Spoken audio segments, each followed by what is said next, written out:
In it was the early hours of November 1st, 1943. The North Atlantic was a black, raging sea. Towering waves rose and fell beneath a storm-churned sky, the kind of night that tested even the most seasoned sailors. Cutting through the chaos was the destroyer USS Borie, her bow crashing down into 15-foot swells, every rivet of the ship groaning as she surged ahead. At her helm was Lieutenant Charles Harris Hutchins, a 30-year-old officer whose youth belied the weight of responsibility now on his shoulders. He and his crew were out here for one purpose: to hunt German U-boats. And tonight the hunt had just begun. "Contact 8,000 yards, bearing 170, came the call from the radar operator. Hutchins stiffened. That was no phantom reading. Something was out there. "Turn 170. Flank speed," he barked. The order sent the Borie surging forward, her engines straining as she cut toward the contact. Somewhere out there, hidden in the darkness and spray, lurked a predator. One of Hitler's infamous U-boats. 5 miles away, that predator was already at work. U-405, a German Type 70C submarine, sliced across the stormy waters. Her commander, Korvettenkapitän Rolf Heinrich Hauptmann, had surfaced his vessel to recharge batteries under the cover of night. But deep inside the metal hull, the hydrophone operator caught it. The unmistakable churn of propellers moving at high speed. "High-speed ship bearing 90, he reported sharply. Hauptmann froze. There were no friendly ships in this quadrant of the Atlantic. That sound could mean only one thing. An enemy was closing in. Alarm! Dive stations. The klaxon blared through the submarine's cramped interior, and the 45-man crew sprang into action. Watertight doors slammed, gauges spun, and in moments U-405 was slipping beneath the surface, leaving only a swirl of foam behind. Back aboard the Borie, Hutchins stared into the void, trying to pierce the black horizon. He could see nothing, only the boiling sea and sheets of rain. His lifeline now was the voice of the radar and sonar teams. "Steady as she goes," Hutchins called out, listening intently to the bearing updates. 2,000 yards, bearing 265. But then, silence. "Contact lost, sir." The words sent a chill down his spine. The U-boat had vanished, which meant it was now below them, somewhere in the depths. The hunter had been spotted, and the prey was now turning into a shadow, waiting to strike back. Half speed. "Report on sonar?" Hutchins demanded. Moments later, sonar came alive. "Contact 2,000 yards, bearing 170.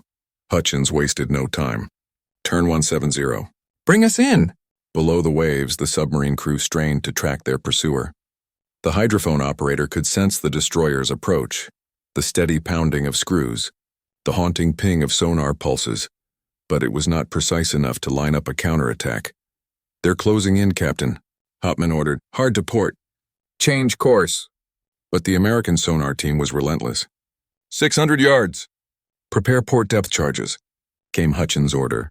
Sailors rushed to the racks, securing the heavy canisters. Sweat mixed with seawater as they readied the launch, every man aware that timing would decide life or death. Suddenly, the sonar trace shifted. "Contact lost again, sir." "They've gone directly under us." "Full starboard rudder," Hutchins shouted. The destroyer heaved violently, swinging its stern around to bring the depth charges into position. 300 yards. "Closing fast. Fire!"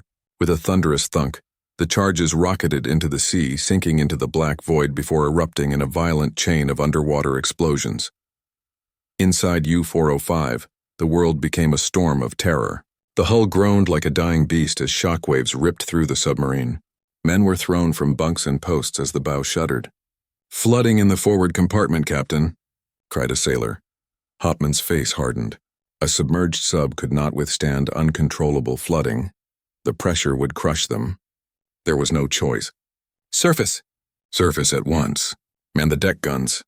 Up above, the Americans watched the roiling sea. The detonation still echoed when, with a surge of foam, the German U-boat burst violently to the surface, right off Borie's stern.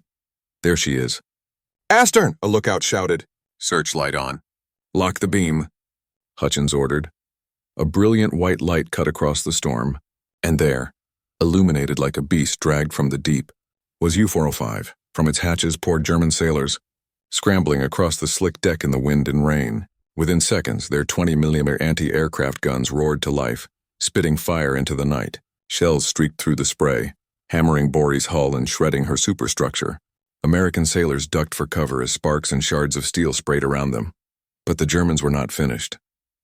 Even as they manned their 20mm, others rushed to ready the far deadlier weapon, the 80mm deck gun, a cannon capable of tearing the destroyer apart if given the chance. Hutchins didn't hesitate. He knew the threat. "All guns, open fire! Pointer control, shoot for effect!" The Borie's 20mm cannons thundered. At first their shots flew wide, hissing into the sea beyond the U-boat. But within seconds they found their mark. Shells smashed into U-405's forward deck, tearing apart the German gunners. Men were cut down where they stood, the survivors scrambling desperately to return fire. "Direct hits on the forecastle," shouted an American gunner. Still, brave sailors of the Kriegsmarine pushed forward, trying to ready the 88mm. They had seconds, but when they peered through the sights, they froze. Staring back at them, illuminated by the searchlight, was a wall of Borie's 4-inch main guns, already aimed dead center. The next barrage obliterated the German deck gun and its crew in a single devastating strike.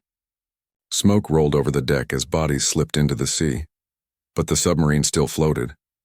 And Hutchins knew, to end this fight, he needed something more decisive. "Helm, bring us about. Prepare to ram." The order sent a jolt through every sailor aboard. Ram a submarine? At flank speed, it was madness but in this storm, in this chaos, it was the only way to finish the kill. "Stand by for collision," Hutchins shouted. The USS Borie thundered forward, her bow knifing through the storm as Hutchins held his course steady. The German U-boat loomed larger with each second, the beam of the searchlight catching terrified faces on her slick steel deck. "Stand by for impact," the helmsman repeated, his knuckles white as he gripped the wheel. Then it came. With a violent, ear-splitting crash, Borie slammed broadside into U-405 at 27 knots. The destroyer's bow crumpled like tin, steel twisting and shrieking as the force reverberated through every deck plate. Men were thrown from their stations, some tumbling headlong into bulkheads. Below deck, Chief Engineer Kenneth Miles Lucas and his men felt the shudder like an earthquake. A fissure ripped open along the bow and torrents of seawater rushed in. "Repair crew to forward compartments, now!" Lucas barked, already waist-deep in flooding water. But above, the battle was only intensifying. The U-boat's crew, dazed but alive, poured out of their hatches. Armed with pistols, rifles, flare guns, even knives, they stormed onto their own deck in a desperate counterattack. And suddenly, in the middle of a raging Atlantic storm, the battle became something primal. Hand to hand, man to man. The Americans fought from their higher vantage, firing rifles, Tommy guns, and sidearms down onto the U-boat's exposed crew. Sparks flew as bullets ricocheted off steel. Some sailors hurled whatever they could find: shell casings, empty canisters, even a misfired round used as a makeshift club. One cook was said to have fought with a kitchen knife, slashing at Germans who tried to climb the side. On U-405's deck, the situation was dire. There was no cover, no protection from the storm of fire raining down. Brave men tried to return shots, but each attempt ended the same way: a collapse into the sea, another life claimed by the Black Atlantic. Still, they did not stop. Some shouted defiance, some screamed orders lost to the wind. But the higher ground, the relentless American fire and the sheer chaos of the storm doomed them. Inside the U-boat, Commander Hopman clung to the conning tower rail as his world buckled. Water was flooding into compartments, yet the hull miraculously still held. With his 80mm destroyed, his men slaughtered, and his boat mauled, the options were thinning by the second. Meanwhile, in Borie's engine rooms, Lucas and his engineers fought a different war. The collision had ripped open the destroyer's hull, and seawater poured in with terrifying force. They waded chest-deep through freezing black water, fumbling at valves, forcing pumps to life, trying desperately to keep the turbines running. In every moment they bought meant the ship lived a little longer. Every valve turned was another chance to fight. But Hutchins knew, if the U-boat managed to disengage and launch torpedoes, Borie might not get another chance. Hopman's order rang out. "Full reverse." Hard to port. With a groaning lurch, U-405 strained to pull free. The submarine's engines roared, her screws churning froth as she dragged herself away from Borie's bent steel. Inch by inch, she slipped clear, vanishing beneath the destroyer's stern.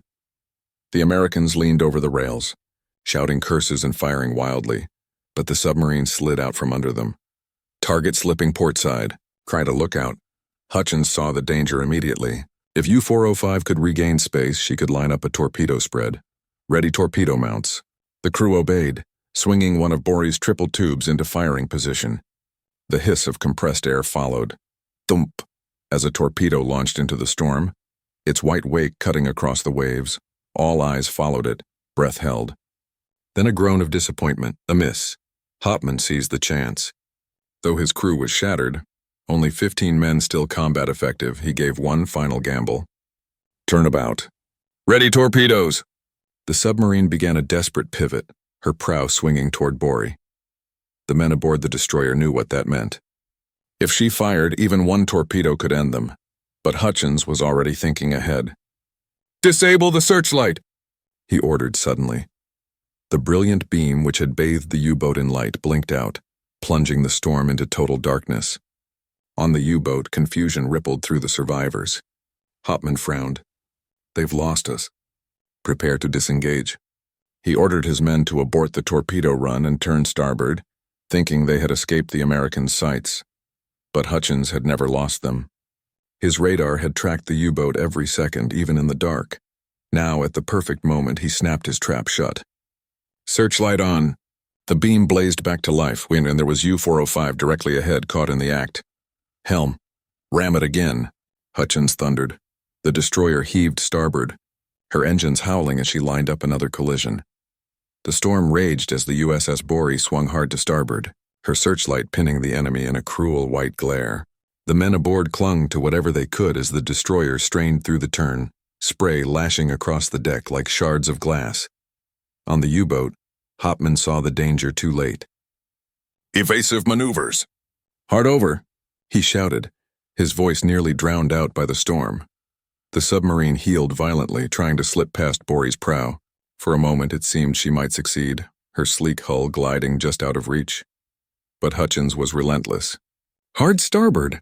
"Bring depth charges to bear." The destroyer twisted again, its stern swinging wide, bringing the racks of depth charges into the perfect angle. "Fire!" With a roar, canisters launched from the rails, arcing into the sea and vanishing beneath the waves. A second later, the ocean erupted in white plumes and thunder. The blast tore through the Atlantic, hammering U-405 with merciless force. Her hull shuddered as if struck by a giant's fist. Plates buckled, compartments collapsed, and water roared in faster than pumps could hope to match. Men inside were flung against bulkheads, gauges shattered, and pipes split like twigs. The submarine tilted, then steadied, but every sailor aboard knew. She was finished. Hopman steadied himself in the conning tower, eyes burning with salt and despair. The battle was lost. To stay below meant death for all. To surface meant surrender. At last he gave the only order left. "Signal surrender." Moments later, colored flares shot into the sky from the stricken U-boat. Their glow cut briefly through the storm, a silent cry for mercy. From Borie's deck, sailors watched as the survivors emerged, battered and broken. 15 men, including Hopman himself, clambered onto rafts. Some were wounded, others hollow-eyed from exhaustion and terror. But they were alive, and they had yielded. Slowly, cautiously, Borie edged closer through the waves. Despite everything, despite the fight, the dead, the destruction, Hutchins and his men prepared to haul their enemies from the sea. But fate was not finished with them. "Flare astern!" a lookout suddenly cried. His voice carried sharp over the wind. Seconds later, torpedo in the water. The cry sent a shock through every man aboard. Another submarine? Reinforcements? Hard about. "Stern to the torpedo. Present the narrowest profile," Hutchins barked. The destroyer lurched into motion, swinging her stern to the threat. But the maneuver carried a terrible consequence. It drove the ship straight toward the German life rafts. The Americans looked on in horror as the waves carried them closer. Their orders were clear: save the ship, protect the crew. The rafts and the men clinging to them were left to the sea. U-405's survivors, who had surrendered only moments before, drifted helplessly into the night. Rescue would never come. The Atlantic closed over them, and the ocean claimed them all. The battle was over, But Borie herself was mortally wounded. The collision, the flooding, the relentless strain of battle had left her hull broken. Seawater poured in faster than Lucas and his engineers could pump it out. Deep below decks, men fought knee-deep, then chest-deep, finally submerged to the shoulders as they tried to keep the turbines alive. They dove under black water to reach valves, groping blindly as the cold stole their breath. For a while, they succeeded. For a while, the destroyer still fought the sea. But no machine can outlast the Atlantic forever. The order came down at last. Abandon ship. The crew gathered what they could and took to the rafts. The sea was merciless, claiming 27 of the 122 men before rescue ships finally arrived. Faces that had fought bravely through the storm, the gunfire, the collision were gone to the waves. Yet others endured. Lieutenant Charles Hutchins survived that night, as did Chief Engineer Kenneth Miles Lucas, men who had steered their ship into one of the strangest, fiercest battles of the Atlantic War. For his daring and leadership, Hutchins would be awarded the Navy Cross. Lucas, whose courage had kept Borie's engines alive long after she should have gone silent, also survived to tell his tale. The story of the USS Borie and U-405 was one of steel and storm, of men fighting not only each other but the ocean itself. It was a battle that defied the ordinary. A destroyer ramming a submarine in the chaos of night, men firing pistols and knives in a storm-tossed melee, and victory claimed at a price as heavy as defeat. When the waves finally calmed, the Borie was gone. U-405 was gone, and hundreds of men had been scattered to the Atlantic's eternal silence. But the tale endured, of a night when two predators of the sea found each other in the black heart of a storm, and fought until neither ship remained.